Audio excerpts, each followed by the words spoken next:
Hello everyone, my name is Gagandeep and I welcome you all on our YouTube channel named Proud NCC। तो आज की इस video के अंदर हम एनसीसी के एंट्रेंस एग्जाम का मॉडल पेपर 8 करने वाले हैं। और इसमें आपको बताया जैसे कि वे इंपॉर्टेंट क्वेश्चन है जो आपके एनसीसी के एंट्रेंस एग्जाम बोले, आप एनसीसी का एनरोलमेंट टेस्ट बोले या फिर भर्ती परीक्षा बोले, उसमें पूछे जाते हैं। तो सबसे जो पहला क्वेश्चन बनेगा आज की क्लास का वो है यहाँ पर, what does JD stand for in the NCC. NCC के अंदर जो जेडी जो वर्ड होता है उसका क्या मतलब होता है। तो ये बात आपको पता होगी कि जेडी होता है, एक एसडी होता है, एक जेडब्ल्यू होता है और एक एसडब्ल्यू होता है। जेडी से मतलब है जूनियर डिवीजन, एसडी से मतलब है सीनियर डिवीजन, जेडब्ल्यू से मतलब होता है जूनियर विंग और एसडब्ल्यू से होता है सीनियर विंग। तो क्योंकि यहाँ पे जेडी यानी कि जूनियर डिवीजन के बारे में पूछा गया है, तो इसका जो करेक्ट आंसर हो जाएगा वो ऑप्शन ए हो जाएगा। ऑप्शन ए हमारा यहाँ पे सही जवाब है, option A. Next question, question number 2, what is the authorised uniform colour for the NCC army wing cadet. NCC army wing कैडेटों के लिए अधिकृत जो वर्दी होती है उसका क्या रंग होता है।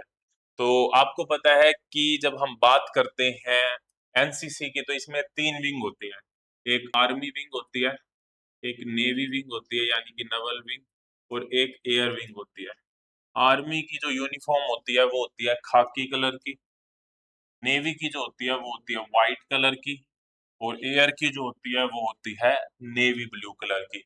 तो ये 3 कलर होते हैं जो हमको याद रखने हैं। आर्मी की जो यूनिफॉर्म होती है वो खाकी कलर की होती है। किस कलर की होती है?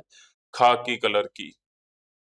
अगला क्वेश्चन है, how many colours are present in the NCC official flag. आधिकारिक एनसीसी ध्वज में कितने रंग मौजूद होते हैं।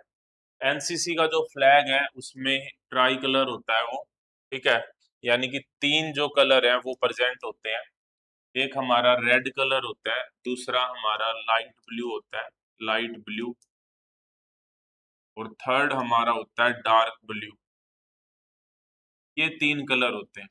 और इसमें ये जो 3 कलर है, रेड कलर हमारा इंडियन आर्मी को रिप्रेजेंट करता है, light blue colour Indian air force यानी कि एयर विंग को रिप्रेजेंट करता है, यहाँ पे विंग की बात हो रही है, और डार्क ब्लू कलर जो है वो नवल विंग को रिप्रेजेंट करता है। ये जो हमारा ट्राई कलर है एनसीसी का जो फ्लैग आप देखते हैं, इसे 1954 के अंदर अडॉप्ट किया गया था, 1954 में अडॉप्ट किया गया था। Next question, question number 4, in A squad drill what is the Hindi command given for dismiss. Squad drill में डिसमिस के लिए कौन सा हिंदी कमांड दिया जाता है। तो डिसमिस का मतलब यहाँ पे होता है विसर्जन करना। देखो 2 कमांड होती है, एक लाइन तोड़ की कमांड होती है, लाइन तोड़, और एक होती है विसर्जन। विसर्जन, लाइन तोड़ का मतलब है कि आप ड्रिल कर रहे हैं, आपको 1-2 मिनट के लिए ब्रेक जब दिया जाता है तो लाइन तोड़ की कमांड होती है। लेकिन अगर आप स्क्वाड ड्रिल कर रहे हैं और ड्रिल का सेशन जो है वो कंप्लीट हो गया, अब आप घर जा सकते हैं, तब जो कमांड होती है वो विसर्जन की कमांड होती है। तो छोटे से ब्रेक के लिए जो कमांड दी जाती है वो लाइन तोड़ की कमांड होती है, और जब आप कंप्लीट हो जाती है आपकी स्क्वाड ड्रिल तो विसर्जन यानी कि डिसमिस की जो कमांड है वो दी जाती है। Question number 5, NCC is considered which type of organisation. NCC को किस प्रकार का संगठन माना जाता है। तो एनसीसी एक ट्राई सर्विस ऑर्गेनाइजेशन होती है, यानी कि त्रिसेवा युवा संगठन होता है, जिसमें आर्मी, नेवी और एयर 3 विंग होती हैं। Next question, question number 6, the NCC day is celebrated in which month every year. NCC दिवस, एनसीसी डे हर साल जो है वो किस महीने में मनाया जाता है। तो नवंबर माह में मनाया जाता है, और नवंबर माह के कौन से रविवार को, कौन से रविवार को जो है एनसीसी डे मनाया जाता है, ये आप लोगों को बताना है, ठीक है, कमेंट बॉक्स में। नेक्स्ट क्वेश्चन हमारा question number 7, what is the basic and smallest unit of NCC in a so called school card. किसी स्कूल में एनसीसी की सबसे बुनियादी और सबसे छोटी जो इकाई होती है उसको क्या कहा जाता है। उसको हम क्या बोलते हैं, उसको हम बोलते हैं ट्रूप। ऑप्शन सी हमारा यहाँ पे करेक्ट आंसर हो जाएगा। Next question number 8, Operation Polo in 1948 was the military operation.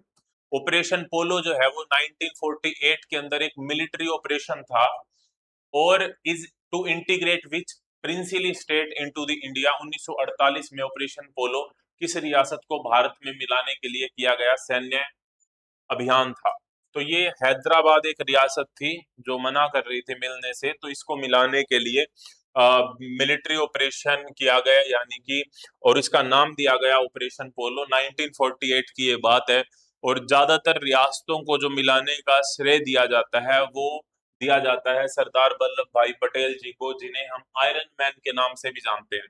Iron man of India, यानी कि लौह पुरुष के नाम से किसे जाना जाता है? सरदार वल्लभ भाई पटेल जी को जाना जाता है। और हाईएस्ट यानी कि टोलेस्ट जो वर्ल्ड के अंदर स्टैचू है वो भी इन्हीं का है, जिसे स्टैचू ऑफ यूनिटी के नाम से जाना जाता है। किसके नाम से जाना जाता है?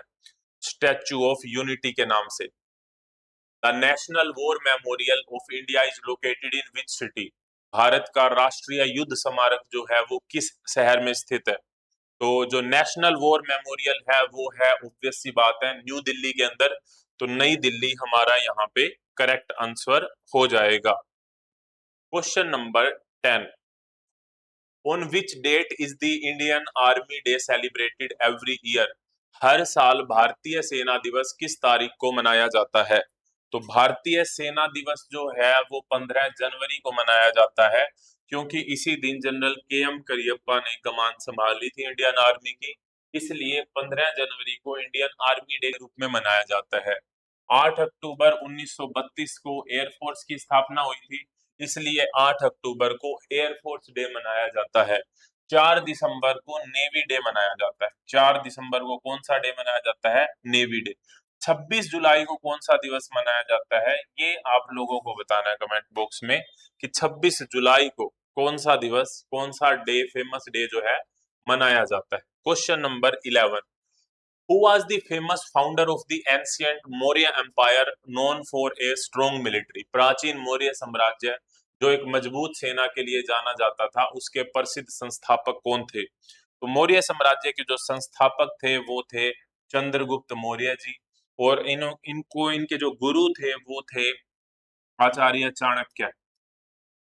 आचार्य चाणक्य, बाद में वो प्रधानमंत्री की जो पोस्ट है वो भी इन्होंने संभाली, आचार्य चाणक्य। आपको ये बताना है कि जो चंद्रगुप्त मौर्य है वो भारत के किस राज्य से बिलोंग करते हैं?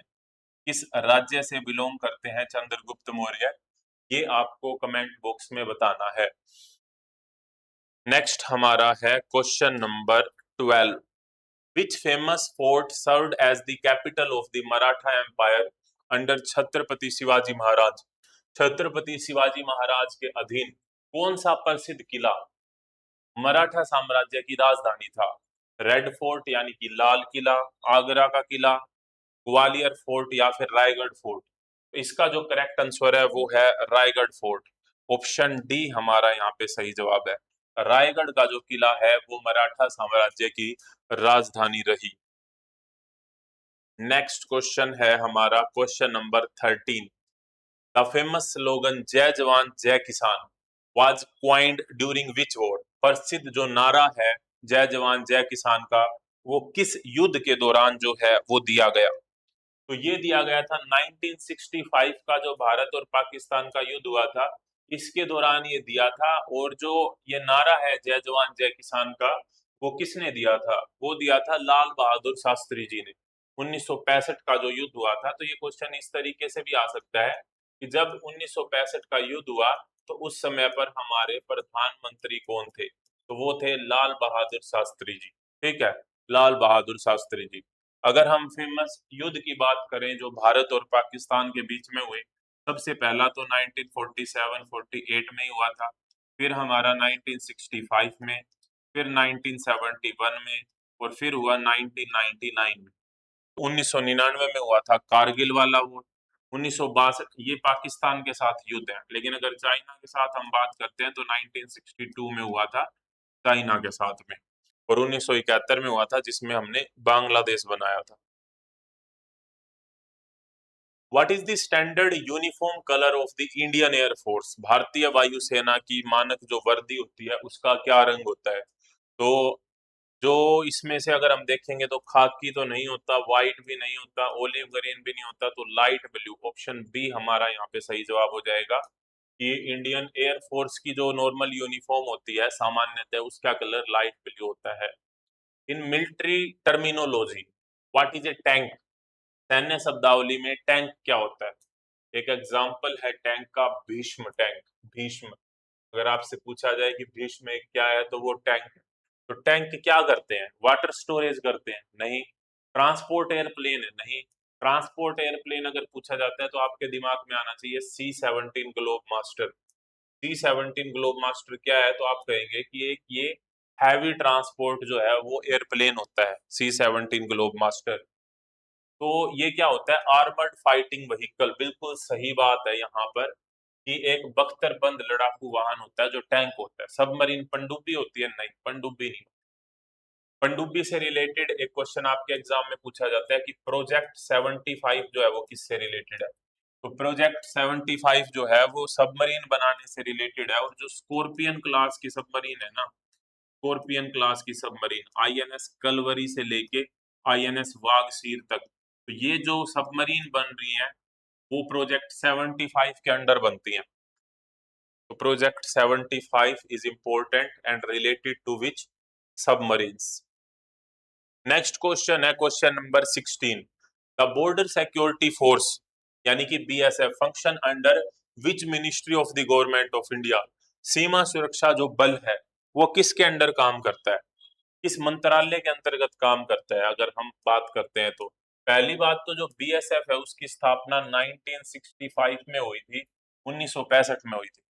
तो अगर हम बात करें आर्मी की, नेवी की और एयर फोर्स की, तो ये जो तीन हैं और साथ में NCC भी, ये तीनों की तीनों डिफेंस मिनिस्ट्री के अंतर्गत आती हैं। डिफेंस मिनिस्ट्री के अंतर्गत यानी कि रक्षा मंत्रालय।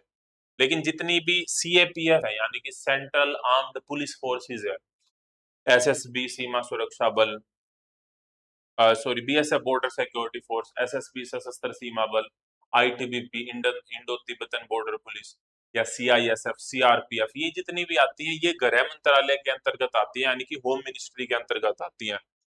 तो ये बात आपको याद रखनी है। Question number 17। Which of the following is a modern fighter aircraft used by the Indian air force? निम्नलिखित में से कौन सा जो भारतीय वायुसेना द्वारा उपयोग किया जाने वाला आधुनिक लड़ाकू विमान है? विमान की बात हो रही है देखो, तो T-90 भीष्म तो क्या होता है? एक टैंक होता है, तो ये तो नहीं हो सकता। INS विक्रमादित्य, INS जब वर्ड आ गया तो ये इंडियन नेवी से रिलेटेड मिलेगा आपको हमेशा। INS का मतलब ही होता है इंडियन नेवल शिप, और जहां पे भी INS होगा तो इसका मतलब वो इंडियन नेवी से रिलेटेड है, तो ये भी नहीं होगा। और C-130J सुपर हरकुलस ये ट्रांसपोर्ट व्हीकल है, अगेन ट्रांसपोर्ट का विमान है। तो ये लड़ाकू विमान तो नहीं है, फाइटर एयरक्राफ्ट तो नहीं है, तो फाइटर है हमारा सुखोई 30। सुखोई 30 जो प्लेन है वो हमारा फाइटर प्लेन है। Where is the officer training academy OTA for the Indian army located? भारतीय सेना के लिए आधिकारिक प्रशिक्षण अकादमी जो है, OTA जो है वो कहां पर है? तो OTA की अगर हम बात करते हैं तो OTA है चेन्नई में, ऑप्शन बी। वैसे अगर हम NCC और डिफेंस के हिसाब से बात करते हैं तो OTA जो है वो कई तरह की हो सकती है। कई तरह से क्या मतलब है कि जो डिफेंस की ट्रेनिंग लेते हैं जहाँ पे नॉर्मली लेफ्टिनेंट बनते हैं, और हम NCC एंट्री, टेक्निकल एंट्री के थ्रू जाते हैं शॉर्ट सर्विस कमीशन के लिए, तो वो दो हैं। एक तो चेन्नई में है OTA, ठीक है, और एक गया में है। गया यानी कि बिहार। दो OTA हैं।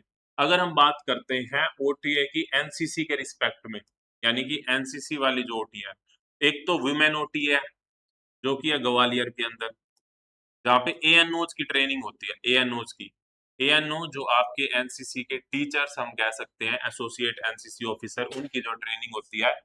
और एक OTA होती है मेल्स के लिए, ठीक है, मेल OTA, और वो कहाँ पे है? वो है कामठी महाराष्ट्र के अंदर। तो ये चारों आपको पता होनी चाहिए और इसमें कोई भी डाउट नहीं।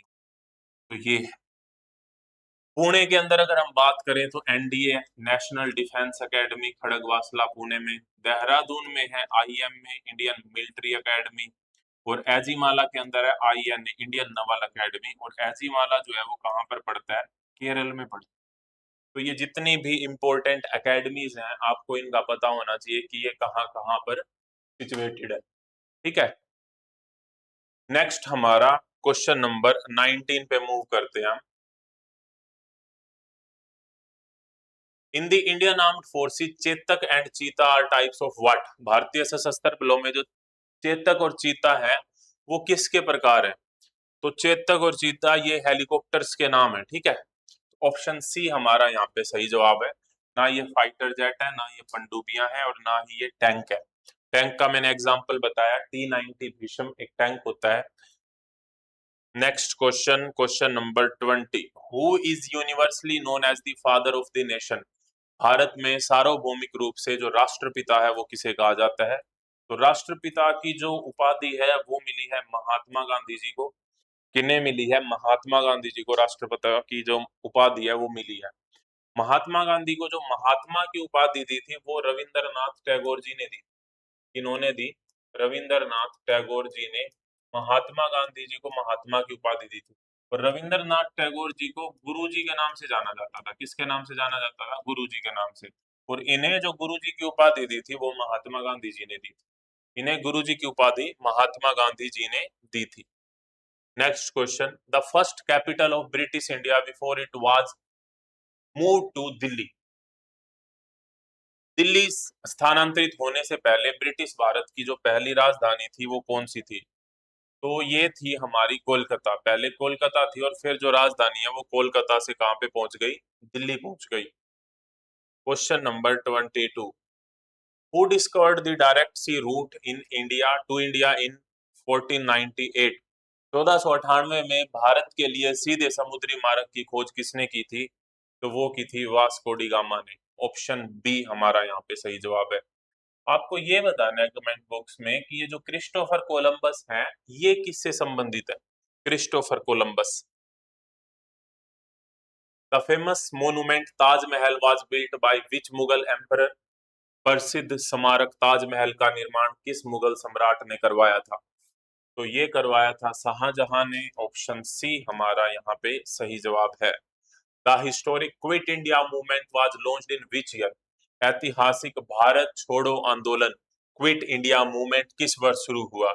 तो ये शुरू हुआ था 1942 के अंदर, और इसी के अंदर नारा दिया गया था डू और डाई। डू और डाई यानी कि करो या मरो। करो या मरो का नारा दिया गया था, और ये करो या मरो का नारा किसने दिया था? गांधी जी ने दिया था। इन्होंने दिया था ये, गांधी जी ने करो या मरो यानी कि डू और डाई का जो नारा है वो दिया था। Question number 25, who gave the famous slogan give me blood and I shell give you freedom? तुम मुझे खून दो मैं तुम्हें आजादी दूंगा। ये जो स्लोगन है, ये जो प्रसिद्ध नारा है वो किन्होंने दिया था? ये दिया था सुभाष चंद्र बोस जी ने। ऑप्शन ए हमारा यहाँ पे सही जवाब है। What is the chemical formula of water? जल का जो रासायनिक सूत्र है वो क्या होता है? तो जल का रासायनिक सूत्र होता है H2O। CO2 का मतलब होता है कार्बन डाइऑक्साइड। कार्बन डाइऑक्साइड ये CO2 के लिए होता है। O2 हमारा होता है ऑक्सीजन के लिए। NaCl होता है सोडियम क्लोराइड, जिसे हम सिंपल लैंग्वेज के अंदर नमक बोल देते हैं, सोडियम क्लोराइड। O3 आपसे अगर पूछा जाता है तो वो ओजोन लेयर के लिए यानी कि ओजोन के लिए होता है नॉर्मली। ओजोन लेयर कहाँ पे पाई जाती है? तो ओजोन लेयर स्ट्रेटोस्फियर के अंदर पाई जाती है। स्ट्रेटोस्फियर यानी कि समताप मंडल में। कहाँ पाई जाती है? समताप मंडल के अंदर ओजोन लेयर जो है वो पाई जाती है। ओजोन लेयर हमें किससे बचाती है? तो हार्मफुल जो यूवी रेज होती है यानी कि अल्ट्रा वायलेट रेज होती हैं उनसे बचाती है। यूवी रेज को हिंदी में हम पराबैंगनी किरणें कहते हैं। क्या कहते हैं? पराबैंगनी किरणें इन्हें हम बोलते हैं। इससे क्या खतरा रहता है? इससे स्किन कैंसर होने का खतरा रहता है, यानी कि त्वचा के कैंसर का खतरा बढ़ जाता है जब हम UV rays, harmful UV rays के कांटेक्ट में आते हैं। तो which planet in our solar system is commonly known as red planet? हमारे सौर मंडल में किस ग्रह को आमतौर पर लाल ग्रह के नाम से जाना जाता है? तो जो मंगल होता है ना उसको हम लाल ग्रह के नाम से जानते हैं। मंगल के दो सैटेलाइट हैं, उनका नाम है फोबोस और डिमोस। ये आपसे पूछा जा सकता है कि मंगल ग्रह के जो सैटेलाइट है यानी कि उपग्रह जो है उनके क्या नाम है। तो फोबोस और डिमोस जो है वो मंगल ग्रह के उपग्रह के नाम होते हैं। इसके अलावा जो हमारी अर्थ है उसे हम ब्लू प्लेनेट यानी कि नीले ग्रह के नाम से जानते हैं। जिस तरीके से मंगल को हम लाल ग्रह बोलते हैं उस तरीके से हमारी धरती को हम नीला ग्रह बोलते हैं, क्योंकि ज्यादातर हिस्से में पानी पाया जाता है और वो नीला दिखाई देता है। और क्या बात कर सकते हैं हम, बृहस्पति सबसे बड़ा होता है इसमें।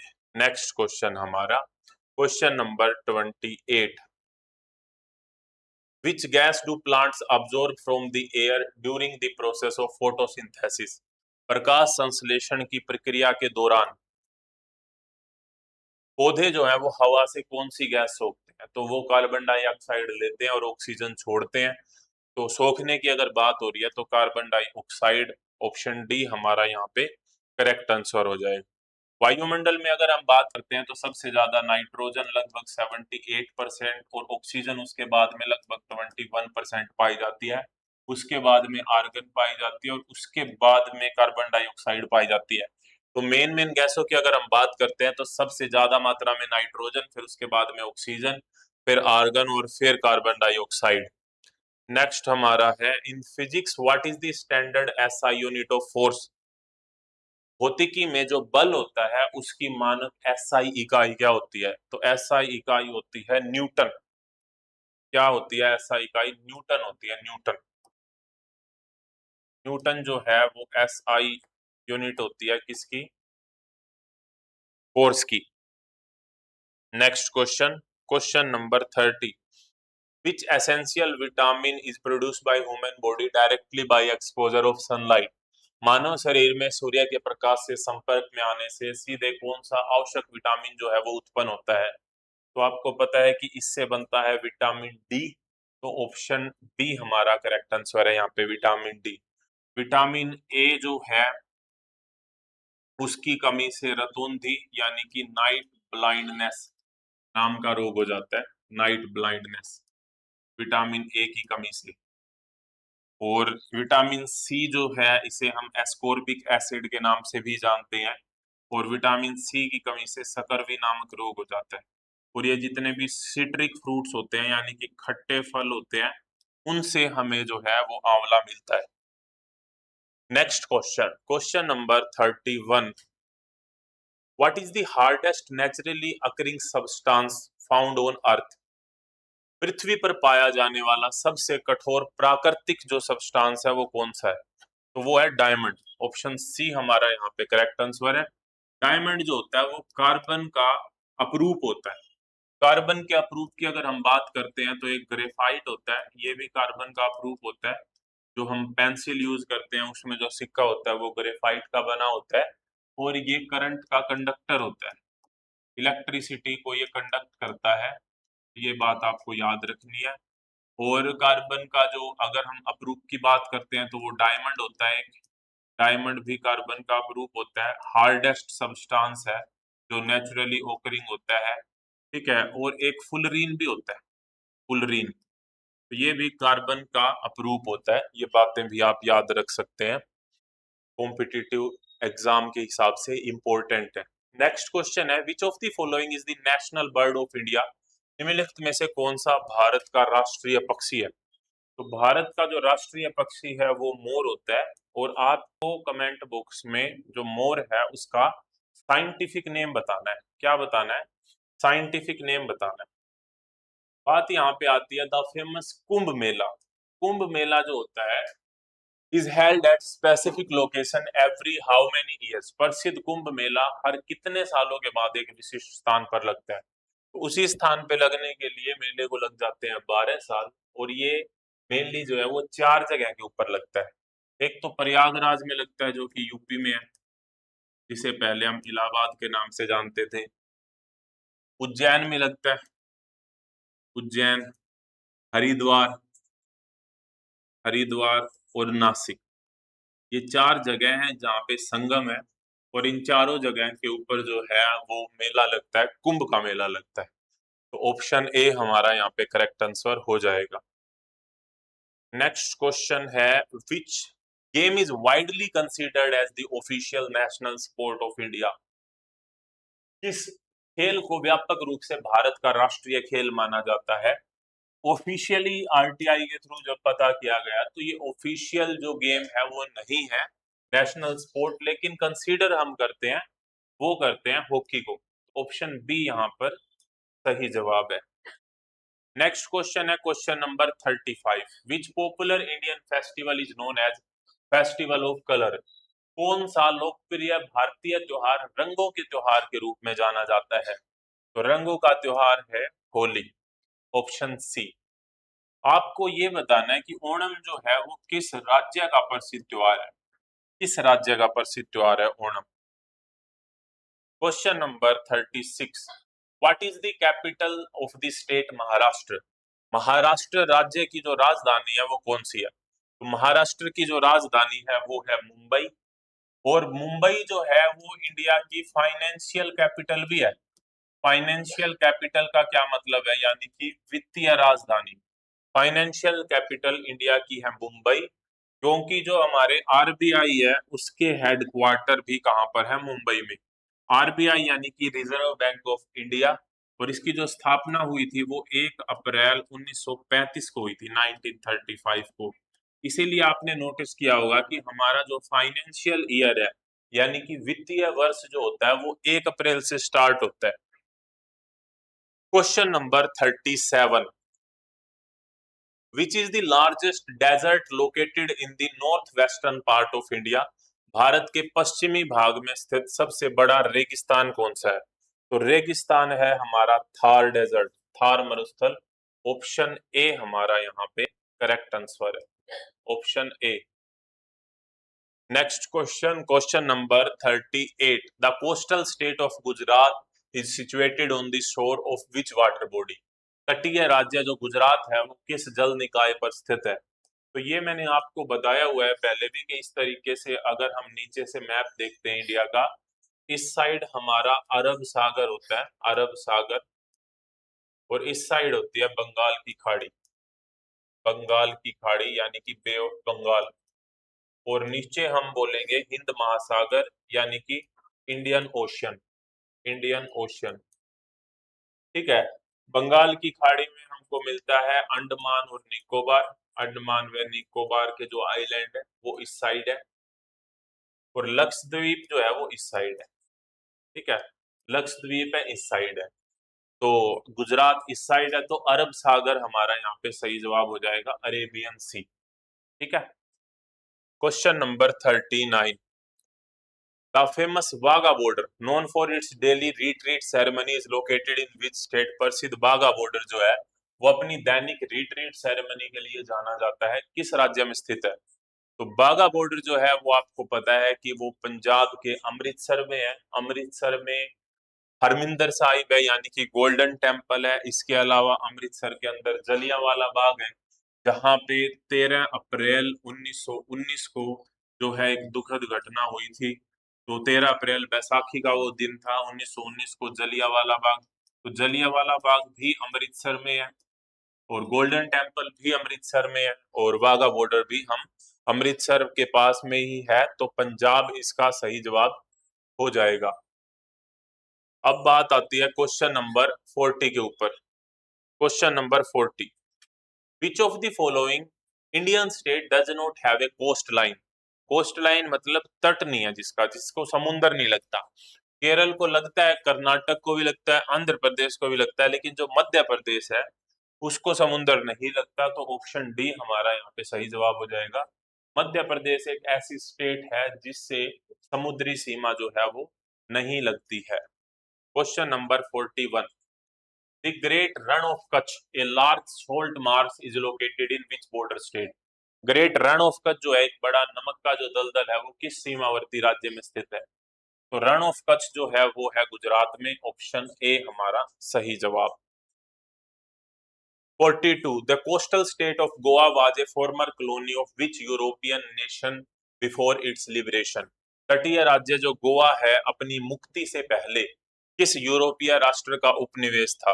तो यहाँ पे थे पुर्तगाली। क्वेश्चन ये भी आता है कि भारत में ऐसे कौन थे जो सबसे पहले आए थे और सबसे बाद में गए थे, तो वे पुर्तगाली थे। और जब 1947 में जब हमारा देश आजाद हुआ था तो भी गोवा जो है वो पुर्तगालियों के अधीन रहा काफी लंबे समय तक।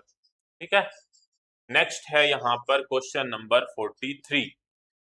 Mount Everest is located on the international border between China and which country. Mount Everest चीन और किस देश के बीच में जो अंतरराष्ट्रीय सीमा है उसको उसके ऊपर सिचुएटेड है। तो माउंट एवरेस्ट जो है वो है बॉर्डर चीन का और नेपाल का, ये बॉर्डर।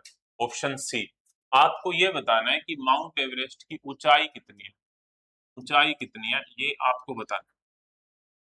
तब ये सबसे ऊंची चीज है धरती के ऊपर अगर हम बात करें तो, लेकिन अगर सबसे गहरी चीज की डीपेस्ट पॉइंट की बात की जाए तो वो है मारियाना ट्रेंच, मारियाना खाई। मारियाना खाई जो है वो सबसे गहरी खाई है या सबसे डीपेस्ट पॉइंट है इस अर्थ का, और वो पैसिफिक ओशियन यानी कि प्रशांत महासागर के अंदर पड़ती है, पैसिफिक ओशियन के अंदर। ठीक है, नेक्स्ट क्वेश्चन है question number 44. The famous Hindu temple Pashupatinath is located in which neighboring country? प्रसिद्ध हिंदू मंदिर जो पशुपतिनाथ है वो किस पड़ोसी देश में स्थित है? तो वो पड़ता है नेपाल के काठमांडू में। ऑप्शन डी हमारा यहाँ पे करेक्ट आंसर हो जाएगा, option D. Question number 45. Which island nation is situated immediately at the south of India's Lakshadweep Island? Bharat के लक्षद्वीप जो द्वीप है उनके ठीक दक्षिण में यानी कि नीचे की तरफ कौन सा द्वीप राष्ट्र स्थित है? तो वो है मालदीव। ऑप्शन ए हमारा यहाँ पे करेक्ट आंसर हो जाएगा। Question number 46. What is the primary religion practised by the majority of the people in Bhutan? Bhutan में जो बहुसंख्यक आबादी वाले मुख्य रूप से जो है वो किस धर्म का पालन करते हैं? तो वहां पे जो है वो बुद्धिज्म फॉलो किया जाता है। एक बात मैं आपको बता दूं कि ये जो क्लास हम कर रहे हैं इसकी पीडीएफ को मैं टेलीग्राम के ऊपर अपलोड कर दूंगा, तो वहां से जाके आप इसकी पीडीएफ को डाउनलोड कर सकते हैं और उसका लिंक मैं आपको वीडियो के पहले कमेंट में दे दूंगा। और उसके साथ में मैं आपको लिंक दूंगा प्लेलिस्ट का, तो जितने भी मॉडल पेपर हमने किए हैं उसकी एक प्लेलिस्ट बना दिया है जिसमें सभी के सभी मॉडल पेपर को आप एक साथ में देख सकते हैं और अपनी तैयारी को बेहतर कर सकते हैं। नेक्स्ट क्वेश्चन है यहाँ पे पॉलिटी से। Who is the executive head of the central government of India? Bharat की केंद्र सरकार का जो कार्यकारी प्रमुख होता है वो कौन होता है? तो कार्यकारी प्रमुख यानी कि एग्जीक्यूटिव, तो वो है हमारे प्राइम मिनिस्टर। ऑप्शन सी सही जवाब होगा यहाँ पे। What is the lower house of the Indian parliament called? भारतीय संसद का जो निचला सदन होता है उसे क्या कहते हैं? देखो भारत की जो संसद है वो तीन पार्ट होते हैं उसके, लोअर हाउस, अपर हाउस और प्रेसिडेंट, यानी कि लोकसभा, राज्यसभा और राष्ट्रपति। इन तीनों से मिलके जो है वो संसद बनती है। तो लोअर हाउस जो होता है वो लोकसभा होती है, ठीक है। और लोकसभा का मेंबर बनने के लिए मिनिमम एज जो होनी चाहिए वो 25 साल होनी चाहिए, 25 वर्ष। राज्यसभा को अपर हाउस बोला जाता है और इसका मेंबर बनने के लिए जो एज होनी चाहिए वो 30 वर्ष होनी चाहिए। और राष्ट्रपति बनने के लिए जो मिनिमम एज है वो 35 ईयर। ये भी इंपॉर्टेंट क्वेश्चन है जिन्हें आप याद रख सकते हैं। Question number 49. A municipal corporation, महानगर पालिका is the local governing body for which type of area? नगर निगम यानी कि महानगर पालिका जो होती है वो किस प्रकार के क्षेत्र के लिए स्थानीय शासी निकाय है? तो जो बड़े सिटीज होती है ना, जो महानगर होते हैं उनके लिए जो म्युनिसिपल कॉर्पोरेशन है ना वो काम में आती है। And the next question is who acts as the ex officio chairman of NITI Aayog in India? Bharat में नीति आयोग के पदेन अध्यक्ष के रूप में कौन कार्य करता है? तो इसके पदेन अध्यक्ष के रूप में कार्य करते हैं प्रधानमंत्री। ऑप्शन बी हमारा यहाँ पे सही जवाब हो जाएगा। आपको क्या करना है, नीति की फुल फॉर्म बतानी है, नीति की फुल फॉर्म बतानी है कमेंट बॉक्स में। तो ये थी आज की वीडियो। इस तरह की और वीडियोस के लिए जुड़े रहिए चैनल के साथ। नेक्स्ट वीडियो तक जय हिंद, जय Bharat. Thank you very much.